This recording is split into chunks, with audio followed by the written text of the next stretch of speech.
The Winner by Donald E. Westlake. Originally published in the February 1970 issue of Nova 1, an anthology edited by Harry Harrison. It appeared in many other anthologies over the years before finally showing up in a collection of the author's works entitled Tomorrow's Crimes in 1989. This story will be read along with Harrison's very brief introduction from Nova 1.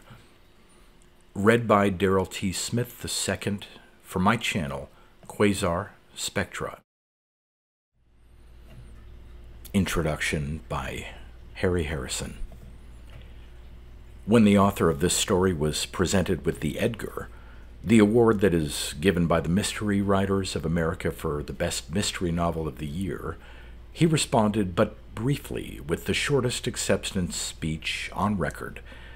"I don't talk, I write," Mr. Westlake said. He does indeed, concerning people and science, and the misuse of science, which, after all, is what the whole world is about. The Winner. Wordman stood at the window, looking out, and saw Ravel walk away from the compound.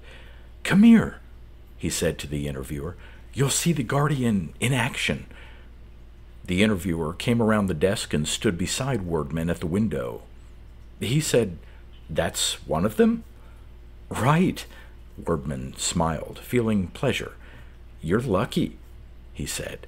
"It's rare when one of them even makes the attempt. Maybe he's doing it for your benefit." The interviewer looked troubled. He said, "Doesn't he know what it will do?" "Of course. Some of them don't believe it, not till they've tried it once. Watch." They both watched. Ravel walked without apparent haste directly across the field toward the woods on the other side. After he'd gone about 200 yards from the edge of the compound, he began to bend forward slightly at the middle, and a few yards farther on he folded his arms across his stomach, as though it ached him.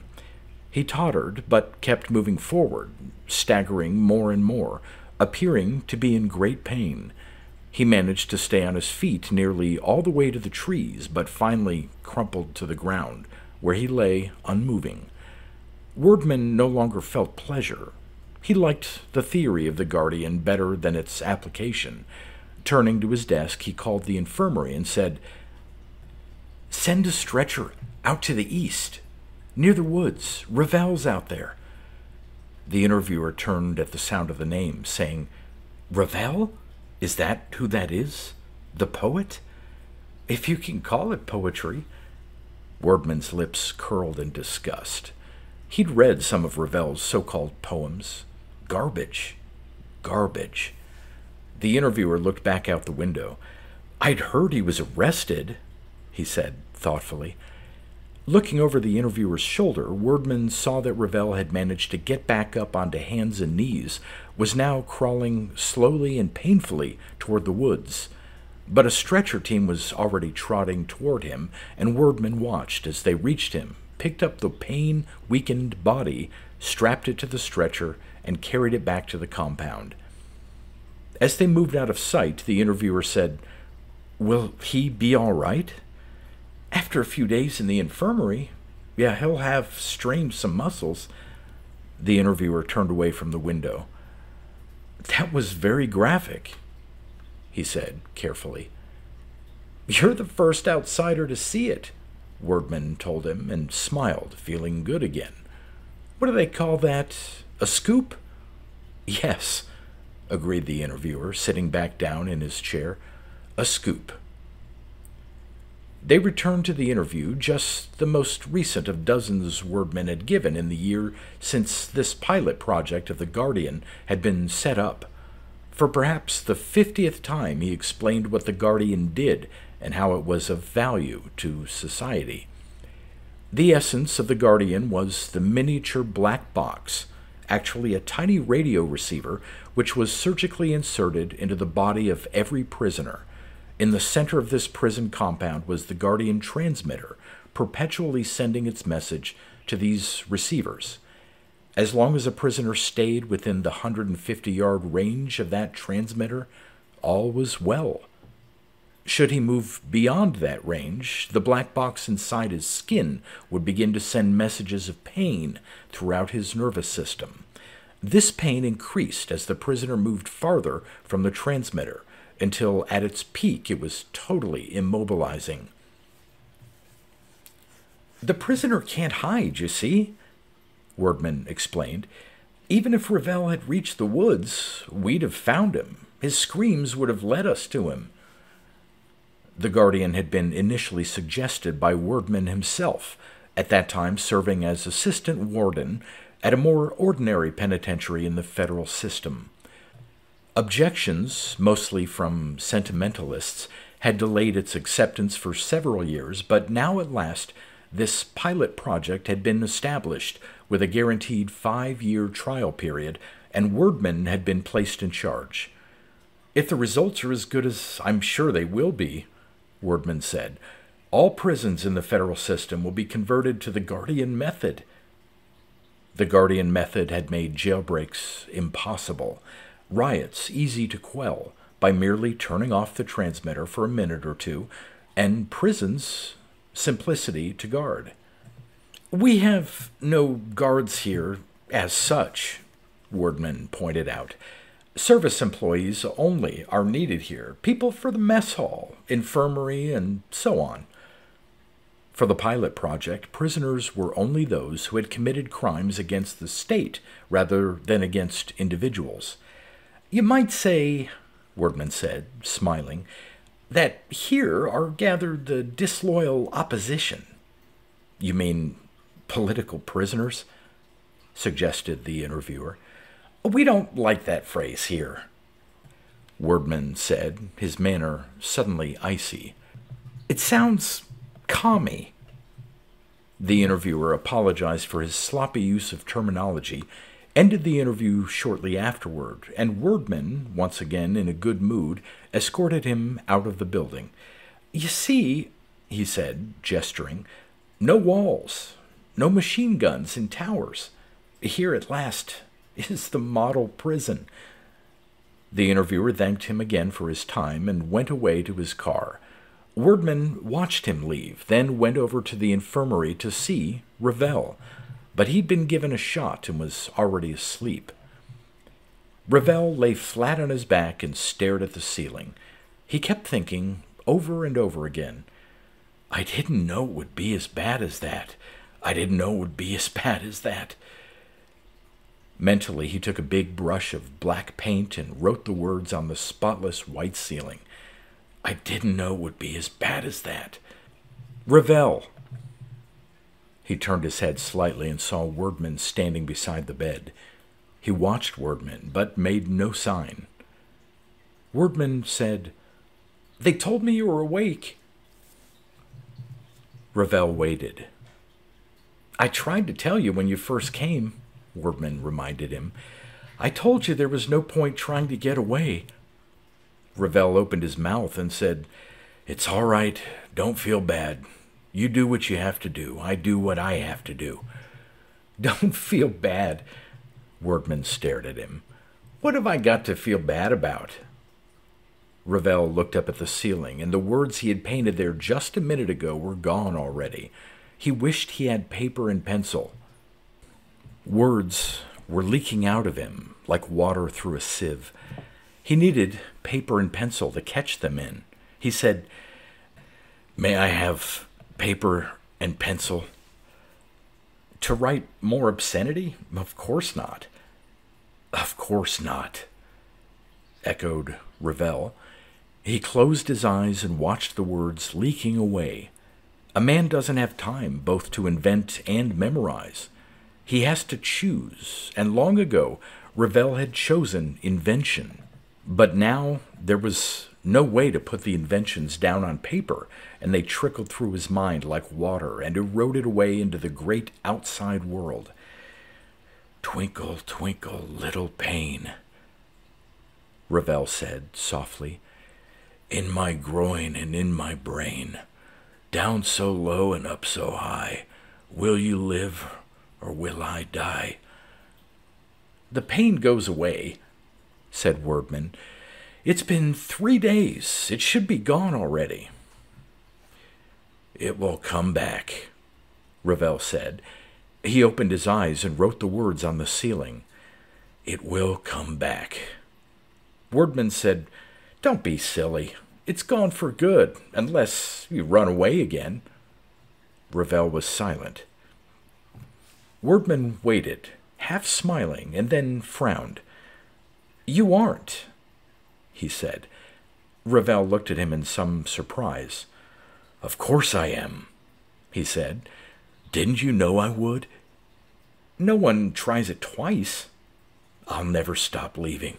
Don't you know that? I'll never stop leaving. I'll never stop being. I'll not stop believing I'm who I must be. You had to know that. Wordman stared at him. You'll go through it again? Ever and ever, Ravel said. It's a bluff.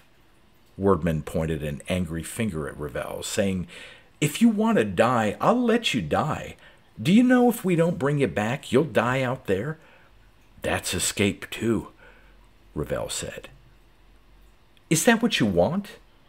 All right, go out there again, and I won't send anyone after you. That's a promise. Then you'll lose, Ravel said. He looked at Wordman, finally, seeing the blunt, angry face. They're your rules, Ravel told him, and by your own rules, you're going to lose. You say your black box will make me stay, and that means the black box will make me stop being me. I say you're wrong. I say as long as I'm leaving, you're losing. And if the black box kills me, you've lost forever. Spreading his arms, Wordman shouted, Do you think this is a game? Of course, said Ravel. That's why you invented it. You're insane, Wordman said. He started for the door. You shouldn't be here. You should be in an asylum. That's losing too, Ravel shouted after him. But Wordman had slammed the door and gone. Ravel lay back on the pillow. Alone again, he could dwell once more on his terrors. He was afraid of the black box, much more now that he knew what it could do to him, afraid to the point where his fear made him sick to his stomach. But he was afraid of losing himself, too. This a more abstract and intellectual fear, but just as strong. No, it was even stronger, because it was driving him to go out again. But I didn't know it would be as bad as that, he whispered. He painted it once more on the ceiling, this time in red. Wordman had been told when Ravel would be released from the infirmary, and he made a point of being at the door when Ravel came out. Ravel seemed somewhat leaner, perhaps a little older. He shielded his eyes from the sun with his hand, looked at Wordman, and said, Goodbye, Wordman. He started walking east. Wordman didn't believe it. He said, You're bluffing, Ravel. Ravel kept walking. Wordman couldn't remember when he'd ever felt such anger. He wanted to run after Ravel and kill him with his bare hands. He clenched his hands into fists and told himself he was a reasonable man, a rational man, a merciful man. As the guardian was reasonable, was rational, was merciful. It required only obedience, and so did he. It punished only such purposeless defiance as Ravel's, and so did he. Ravel was antisocial, self-destructive. He had to learn, for his own sake as well as for the sake of society. Ravel had to be taught. Wordman shouted, What are you trying to get out of this? He glared at Ravel's moving back, listened to Ravel's silence. He shouted, I won't send anyone after you. You'll crawl back yourself. He kept watching until Ravel was far out from the compound, staggering across the field toward the trees, his arms folded across his stomach, his legs stumbling, his head bent forward. Wordman watched and then gritted his teeth and turned his back, and returned to his office to work on the monthly report. Only 2 attempted escapes last month. 2 or 3 times in the course of the afternoon he looked out the window. The first time he saw Revell far across the field, on hands and knees, crawling toward the trees. The last time, Revell was out of sight, but he could be heard screaming. Wordman had a great deal of trouble concentrating his attention on the report. Toward evening he went outside again. Revell's screams sounded from the woods, faint but continuous. Wordman stood listening, his fists clenching and relaxing at his sides. Grimly he forced himself not to feel pity. For Revell's own good, he had to be taught. A staff doctor came to him a while later and said, "Mr. Wordman, we've got to bring him in." Wordman nodded. "I know, but I want to be sure he's learned." "For God's sake," said the doctor, "listen to him." Wordman looked bleak. "All right, bring him in." As the doctor started away, the screaming stopped. Wordman and the doctor both turned their heads, listened. Silence. The doctor ran for the infirmary. Revell lay screaming. All he could think of was the pain and the need to scream. But sometimes, when he managed to scream of the very loudest, it was possible for him to have a fraction of a second for himself, and in those fractions of seconds he still kept moving away from the prison, inching along the ground, so that in the last hour he had moved approximately 7 feet. His head and right arm were now visible from the country road that passed through these woods. On one level he was conscious of nothing but the pain and his own screaming. On another level he was totally, even insistently, aware of everything around him, the blades of grass near his eyes, the stillness of the woods, the tree branches high overhead, and the small pickup truck when it stopped on the road beyond him. The man who came over from the truck and squatted beside Revell had a lined and weathered face and the rough clothing of a farmer. He touched Revell's shoulder and said, "You hurt, fella?" "East!" screamed Revell. "East!" "Is it okay to move you?" asked the man. "Yes!" shrieked Revell. "East!" "I'd best take you to a doctor." There was no change in the pain when the man lifted him and carried him to the truck and lay him down on the floor in back. He was already at optimum distance from the transmitter. The pain now was as bad as it could get. The farmer tucked a rolled-up wad of cloth into Revell's open mouth. "Bite on this," he said. "It'll make it easier." It made nothing easier, but it muffled his screams. He was grateful for that. The screams embarrassed him. He was aware of it all, the drive through increasing darkness, the farmer carrying him into a building that was of colonial design on the outside but looked like the infirmary on the inside, and a doctor who looked down at him and touched his forehead and then went to one side to thank the farmer for bringing him. They spoke briefly over there, and then the farmer went away, and the doctor came back to look at Revell again. He was young, dressed in laboratory white, with a pudgy face and red hair. He seemed sick and angry. He said, "You're from that prison, aren't you?" Revell was still screaming through the cloth. He managed a head spasm which he meant to be a nod. His armpits felt as though they were being cut open with knives of ice. The sides of his neck were being scraped by sandpaper. All of his joints were being ground back and forth, the way a man at dinner separates the bones of a chicken wing. The interior of his stomach was full of acid. His body was stuck with needles, sprayed with fire. His skin was being peeled off, his nerves cut with razor blades, his muscles pounded with hammers. Thumbs were pushing his eyes out from inside his head, and yet the genius of this pain, the brilliance that had gone into its construction, it permitted his mind to work, to remain constantly aware. There was no unconsciousness for him, no oblivion. The doctor said, "What beasts some men are. I'll try to get it out of you. I don't know what will happen. We aren't supposed to know how it works, but I'll try to take the box out of you." He went away and came back with a needle. "Here, this'll put you to sleep." Ah.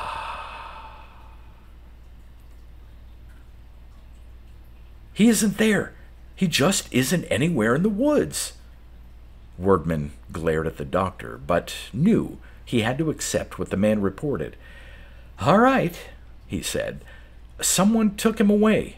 He had a Confederate out there, someone who helped him get away." "No one would dare," said the doctor. "Anyone who helped him would wind up here themselves." "Nevertheless," said Wordman, "I'll call the state police," he said, and went on into his office. 2 hours later, the state police called back. They'd checked the normal users of that road, local people who might have seen or heard something, and had found a farmer who'd picked up an injured man near the prison and taken him to a Dr. Allen in Boontown. The state police were convinced the farmer had acted innocently. "But not the doctor," Wordman said grimly. "He'd have to know the truth almost immediately." "Yes, sir, I should think so." "And he hasn't reported Revell?" "No, sir." "Have you gone to pick him up yet?" "Not yet. We just got the report." "I'll wait to come with you. Wait for me." "Yes, sir." Wordman traveled in the ambulance in which they'd bring Revell back. They arrived without siren at Dr. Allen's with 2 cars of state troopers, marched into the tiny operating room, and found Allen washing instruments at the sink. Allen looked at them all calmly and said, "I thought you might be along." Wordman pointed at the man who lay unconscious on the table in the middle of the room. "There's Revell," he said. Allen glanced at the operating table in surprise. "Revell? The poet? You didn't know? Then why help him?"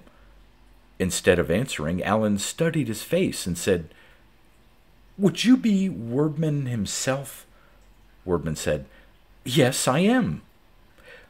"Then I believe this is yours," Allen said, and put into Wordman's hands a small and bloody black box.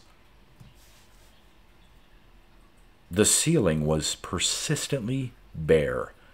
Revell's eyes wrote on it words that should have singed the paint away, but nothing ever happened. He shut his eyes against the white at last and wrote in spidery letters on the inside of his lids the single word, Oblivion. He heard someone come into the room, but the effort of making a change was so great that for a moment longer he permitted his eyes to remain closed. When he did open them, he saw Wordman there, standing grim and mundane at the foot of the bed. Wordman said, "How are you, Revell?" "I was thinking about Oblivion," Revell told him, "writing a poem on the subject." He looked up at the ceiling, but it was empty. Wordman said, "You asked one time, you asked for pencil and paper. We've decided you can have them." Revell looked at him in sudden hope, but then understood. "Oh," he said. "Oh, that." Wordman frowned and said, "What's wrong? I said you can have pencil and paper." "If I promise not to leave any more." Wordman's hands gripped the foot of the bed. He said, "What's the matter with you? You can't get away. You have to know that by now." "You mean I can't win? But I won't lose. It's your game. Your rules, your home ground, your equipment. If I can manage a stalemate, that's pretty good." Wordman said, "You still think it's a game? You think none of it matters? Do you want to see what you've done?" He stepped back to the door, opened it, made a motion, and Dr. Allen was led in. Wordman said to Revell, "You remember this man?" "I remember," said Revell. Wordman said, "He just arrived. They'll be putting the Guardian in him in about an hour. Does it make you proud, Ravel?" Looking at Alan, Ravel said, "I'm sorry." Alan smiled and shook his head. "Don't be. I had the idea the publicity of a trial might help rid the world of things like the Guardian." His smile turned sour. "There wasn't very much publicity." Wordman said, "You two are cut out of the same cloth. The emotions of the mob, that's all you can think of. Ravel in those so-called poems of his, and you in that speech you made in court." Ravel, smiling, said, "Oh, you made a speech? I'm sorry I didn't get to hear it." "It wasn't very good," Alan said. "I hadn't known the trial would only be 1 day long, so I didn't have much time to prepare it." Wordman said, "All right, that's enough. You two can talk later. You'll have years." At the door, Alan turned back and said, "Don't go anywhere till I'm up and around, will you? After my operation?" Ravel said, "You want to come along next time?" "Naturally," said Alan.